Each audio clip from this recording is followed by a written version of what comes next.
Welcome to Faith Positive Radio with Dr. Joey Fawcett, the Christian business coaching conversation that increases your faith with greater joy at work so you love God and others more. Dr. Joey interviews Christian business professionals just like you to discover their secrets for working faith positive in a negative world. Welcome to Faith Positive Radio with Dr. Joey Fawcett. Hey, Faith Positive Nation, Dr. Joey with you on another exciting episode of Faith Positive Radio, in which we had the immense privilege of hearing someone else's story about how faith informs their work and how they as a Christian meet the challenges of being a Christian in the workplace each and every day in this world in which we find ourselves doing business. You know, Faith Positive Nation, one of the most important and the largest investment you may ever make in your life is your home. So who do you trust to help you select that home, or to choose a house that you make a home, right? Or a condo or a townhome or something like that?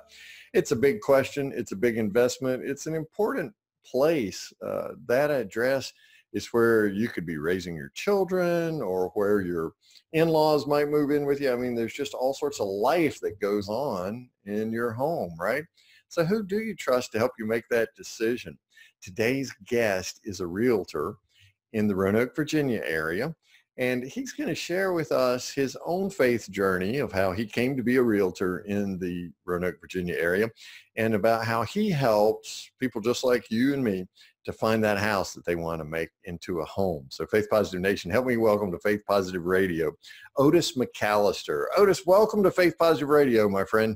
Thank you, Dr. Joy. I really appreciate it. I want to say hello to everyone that's out there, and I'm really privileged to be a part of what you got going on. Oh, thank you. The privilege is ours. Otis is one of those rare people who always wants to give you something back, to give you some encouragement when you give him some. So you'll catch on to that, Faith Positive Nation. He is very much an encourager. In fact, he told me that he's been reading the Faith Positive in a Negative World book, and how much he appreciated that before we came on to the podcast here. And I'm always humbled when anybody besides my mom reads my stuff. So thank you, Otis. I really appreciate that. I think it's something that's very much needed, and definitely in the world we live in today, we need more things like that. So I'm encouraged that there's people out there that have the faith and the ability to reach out and let people know how they can cope in the world that we live in today. Thank you for saying that, Otis. I really appreciate it. So you are a realtor in Roanoke, Virginia, and every day you have the opportunity to help people find a house or an apartment or a condo or something to make a home. That must be a thrilling work. It is. You know, I've always wanted to work in some kind of field that allowed me to help people, and so I've worked in customer service and done things like that.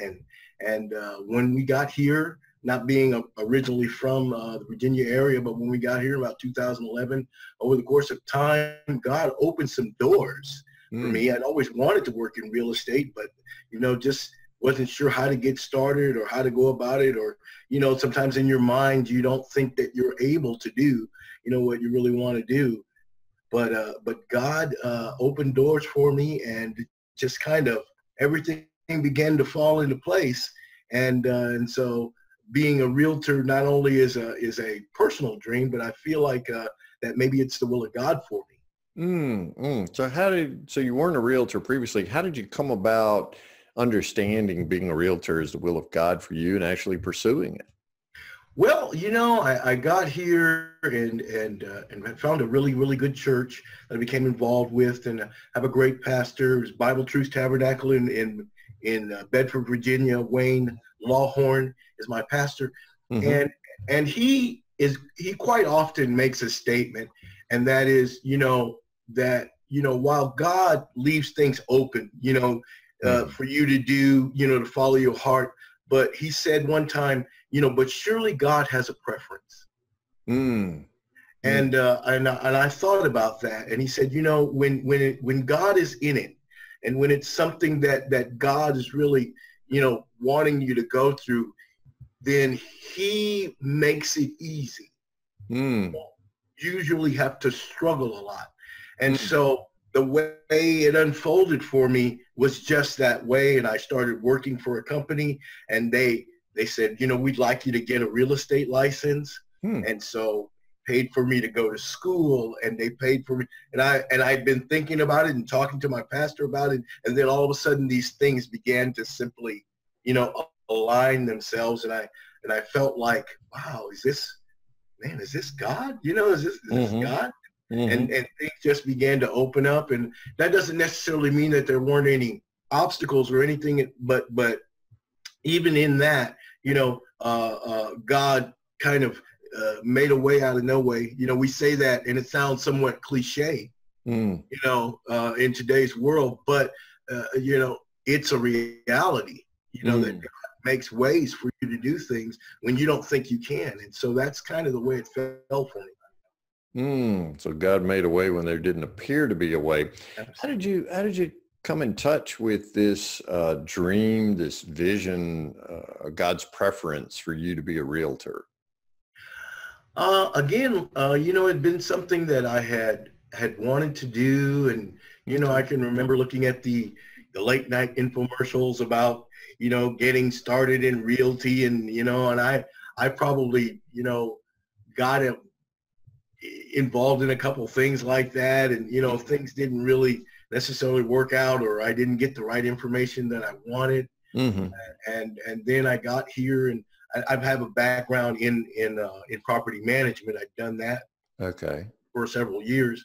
And so the opportunity came available, and I started doing property management here.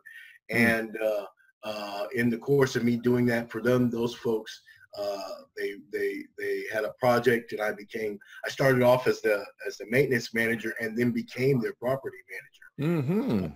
Over the course of time, things just began to open up. And I can remember I started doing, I was doing that for them, but I was trying to do a little bit of God's work on the side. And so I started Bible studies in the basement, and, I was part of a bus ministry. People were taking, who don't have a way to get to church, and start doing that. And I feel like, just found a niche, and just try to do whatever it is that I can do to try to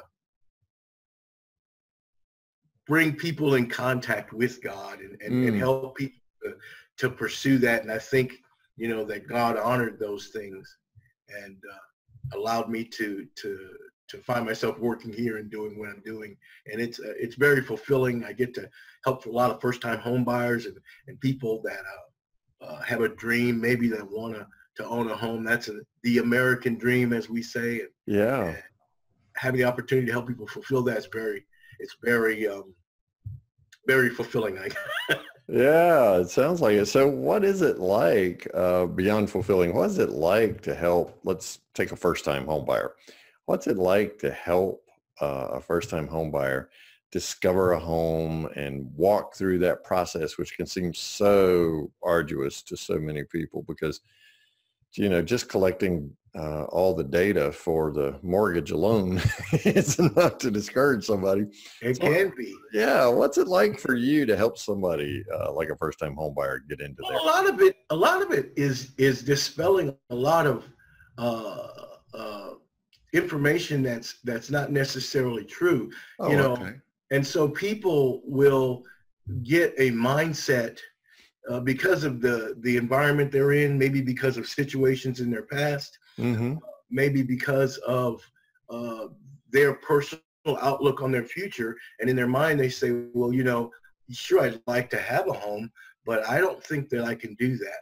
And in a lot of ways, it's a reflection on the way that people come into their relationship with God. They look at their situation and say, hey, because of what I've been through, or because of the things that I've done, or because of, how my mindset is, they might want to have a relationship with God, but can't do it because they don't really know how. They've got so much negative. And so the opportunity to go in and clear that fog and show, hey, there really is a way. And so for me to be able to go in and say, hey, had you ever considered, these things? And well, no, I didn't know that was a, well, yeah, you can, I tell people, we hear the term no money down, and that's become very cliche. And so a lot of people, just like, yeah, but it's true. You really can buy a home with no money down. You really can get down payment assistance. You can really buy a home with a credit score that might not be as high as what you might think you need to have. And so being able to dispel those things really lights people's ideas up, and you can say, hey, let me show you. I tell everyone, it's not that you can't buy a home. Anybody can buy a home. It's when can you buy? Oh, I got you. So there are a lot of self-limiting beliefs that people have around being able to buy a home. And so education is one of those things, but also it sounds like you provide some, part of your fulfillment is giving people some emotional security and knowing that they can do something they regarded as impossible. Absolutely. A whole lot like the faith journey to me, right? Yeah, absolutely. Yeah. And then also being able to connect them with people that are like-minded that also want to help them. There's the statement that no man is an island unto himself. Nobody that is successful gets there on their own. There's a lot of, pull yourself up by your bootstrap stories, and those are good and those are positive, and we need those, have that grit so that we can build our faith.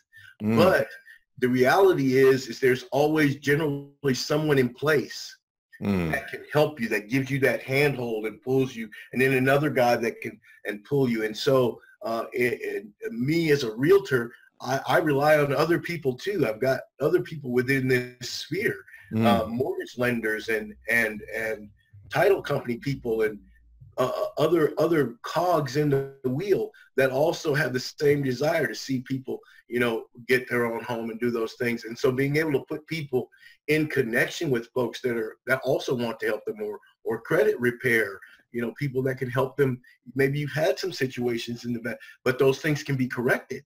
It's not the end of the line just because you were dumb when you were 20 and you did a whole bunch of stupid stuff. That doesn't mean, that can be fixed. And again, it's the same kind of reflection of the walk with God and the Christian experience, because, we're born in sin and shapen in iniquity, and from sin conceived in our mother's womb. But that doesn't mean that our life can't change. Doesn't mean that there's not a future for us. But if no one can make you believe that, if nobody can bring you that, then you tend to continue with those self-limiting beliefs, and it can become a very downward spiral, and a lot of bad things can come as a result of that. Sort of a self-fulfilling prophecy then. But what I hear you saying is that God has blessed you with relationships there in the Roanoke, Virginia community of people who are experts and specialists in various fields. And so you really can bring these people around a home buyer, particularly a first-time one who doesn't think that he or she can afford a home, and help them see the pathway to making these things happen. Absolutely. Yeah. And when you get to see people experience that, or that, I was just talking to this guy 2 months ago, and he was telling me how he never thought he'd be able to buy a home. And, and in 3 weeks, we're going to close. Wow. On a property. So, the light that's in their eyes is a blessing. You can't buy that. Right. So what are some of the challenges of helping people move beyond their self-limiting beliefs, or some other challenges that you face as a realtor? I think it's more than anything, it's the lack of information and the lack of knowledge. And, I don't mean to, throw a bunch of scriptures or everything around or anything like that. Okay, but the Bible says, that my people die for lack of knowledge. And so that scripture, we look at it in a spiritual light, but it has connotations in the non-spiritual, secular, world. People are hurt, and people suffer misfortune and all types of things And a lot of it is because of what they don't know. Mm. And so the ability to be able to bring people to truth, you know, and let people know that there is a truth, you know, that transcends where you're at. You know, what you know, it may be true for you, but it may not be the truth. So being able to help people find out what's real versus what's not real, that's how you can chart your course. There's a writer, I want to say he wrote a book, and it's called Goals. And in that book, he said you can't hit a target that you cannot see. So helping people to be able to first see, you know, wow, maybe I really could get a home, or maybe I really could, you know, do this or do that. That changes everything. You know, when you can change the way they think, then you've done that's a major deal.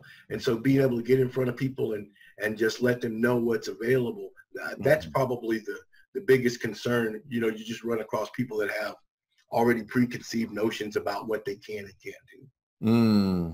Yeah.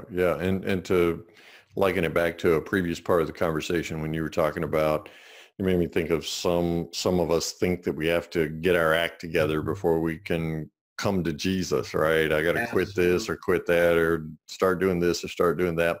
And instead it's more a matter of committing to the relationship. And Absolutely. So, again, what you're after, the challenge that you see is through a relationship to get knowledge to people about home buying, just like you would about Jesus Christ. So how do you form these relationships, Otis? How do you get in a relationship with people that have this mental challenge around a home? Well, I mean, I guess that is part of your, from a business standpoint, it's part of your marketing. Okay. You know, I do primarily the majority of my business comes from Facebook, but it also comes from your personal sphere. People that you know that already love and trust you. And so you already kind of have a bit of a position with those folks, and just reaching out and challenging those ideas. In many ways, you have to challenge the idea of, you think you can't buy a home, but, and then introduce that, and then their own desire kind of takes over. And again, it's the same, you know, we can't make anybody decide that they want to give their life to God. But we can throw those seeds out there and find people who are already hungry. Just don't know. And so they needed somebody to tell, hey, you know what? Your situation is not really that bad. It's not as bad as you think. And we know someone that can do more than what you think you know, that can give you more. And I think in the same way, you know, connotation, it's that way with when you have something that's positive and you want to bring it, then you can use that same kind of push, I guess, to be able to let people know what's available for them. Yeah, and I would imagine another challenge, Otis, would be sometimes I might want more home than I can reasonably afford. How do you help people walk that fine line between what they want and what they can afford, or what they really need? Well, you know, I used to sell cars years ago. And when I sold cars, I sold used cars, and a guy would come onto the lot, and he'd be looking, and I'd say, you know, once I got a chance to start a rapport and conversation with him, one of the first questions I'd say is, do you want a car, or do you need a car? And what's the difference between wanting and needing? Well, everyone has wants, and wants tend to fulfill the more fantasy, if you will, way that we think. And wants don't really have a whole lot of boundaries, and those are okay. You know, you can. I want you know, a Corvette, and I want it to have leather seats, and I want it to be, you know, and I can just continue on along that line, you know, because I've got that in my mind. Mm-hmm. But that is not necessarily the same thing as what do I need in order for me to do, you know, fulfill my purpose, say as a husband or as a man or whatever. What do I need? Okay, well, I need a good car. Get me from A to B, and that's not going to fall apart on me, you know, in 6 months, and something, you know, that's going to be able to, that could take my family and they could feel like they're, you know, all right. And I said, okay, because if you want a car, I can sell you any car on the lot. But if you need a car, then I'm going to show you some cars that I think that you should buy. And I'm going to tell you why I think you should buy them, and then why I'm steering you away from it. Now, I'll sell you whatever you want. At the end of the day, it's your decision. It's not really my decision. Right. Same thing with homes. I tend to people, okay, so now let's look at, you know, generally speaking, the home should be not more than 1/3 of your total monthly income. So we usually try to look at, you know, so what's the amount that you want to pay? And then they'll tell you, and then based on that, I can show you homes that are going to be in that category. And they'll usually, we do a buyer's needs analysis. A lot of realtors don't do that, but I like to sit down before we even go look at a house. I want to have them sit down and just, you know, what do you need? You need 2 bedrooms, you need a bathroom, you need, you know, you need this, and I usually say, after we've gone through all that, I need to know 3 things that you absolutely have to have. And that recenters them. Because then I'd like to have a fireplace, but I have a dog, so I got to have a backyard with a fence. Or I'd like to have, you know, upstairs, downstairs, but I'm getting older and I've got bad leg. I really need single level. And so I want to bring them back into a focus of what their reality and what their situation is. Okay. So as a Christian business realtor, you really have some ethical integrity around getting people in something that they need, some of what they want, and what they can afford. So they can afford. Absolutely. Wow. Well, that level of ethical integrity is huge in the marketplace today. And I'm sure Otis builds a lot of trust as word spreads among buyers out there that Otis is a Christian business professional who can help you find a home that you can afford, that you'll enjoy, and does it with your best interest at heart. And that's got to be, you know, you've got to be able to live with what you do. When you put your head on the pillow at night, right? You've got to be able to. When I sold cars, you know, a used car salesman has probably got the worst reputation of any kind of salesman there is. Yeah, there are a lot of aspersions. The world's connotation, you know, the used car salesman is at the bottom of the barrel. And that being said, when I sold cars to, I know one particular family that I sold car to the dad, to his son, to his daughter, to their aunt, and to a cousin, all in the same family, based on referral. So you've got to, you know, if you really, no matter what kind of business you're in, you know, if you don't have your client's best interests at heart, they're going to know that. Yes. You know, either before or after the sale. They're going to know that. Right. Well, I love what you said about, you know, you got to wake up with yourself. You go to sleep with yourself and you wake up with yourself. So ethical integrity is certainly a great thing for we as Christian business professionals in the marketplace to seek after and live into those relationships, which build referrals that bring us more business. I love that connection of your faith and work right there, Otis. So Otis, how can someone in Faith Positive Nation reach out to you, whether it's a fellow realtor in another market that's interested in knowing more about this notion of ethical integrity and how to connect faith and work, or whether it's somebody right there in your neck of the woods that wants to talk to you about buying a home. How can folks reach out to you? Well, I'm with Keller Williams Realty in Roanoke. Okay. And we're on Electric Road. We're online. I mean, now I would say that we were in the Yellow Pages. That well, physically that was another day, but I guess digitally it's a long time ago. Yeah, but obviously, exactly. We're online. We're very easy to find. I myself, I'm on Facebook. I'm on LinkedIn. I'm on Instagram, on Twitter. Okay. Is there an email address? Is there an email address, Otis, people can reach out to you with? Absolutely. You can reach me at Otis McAlester at kw.com.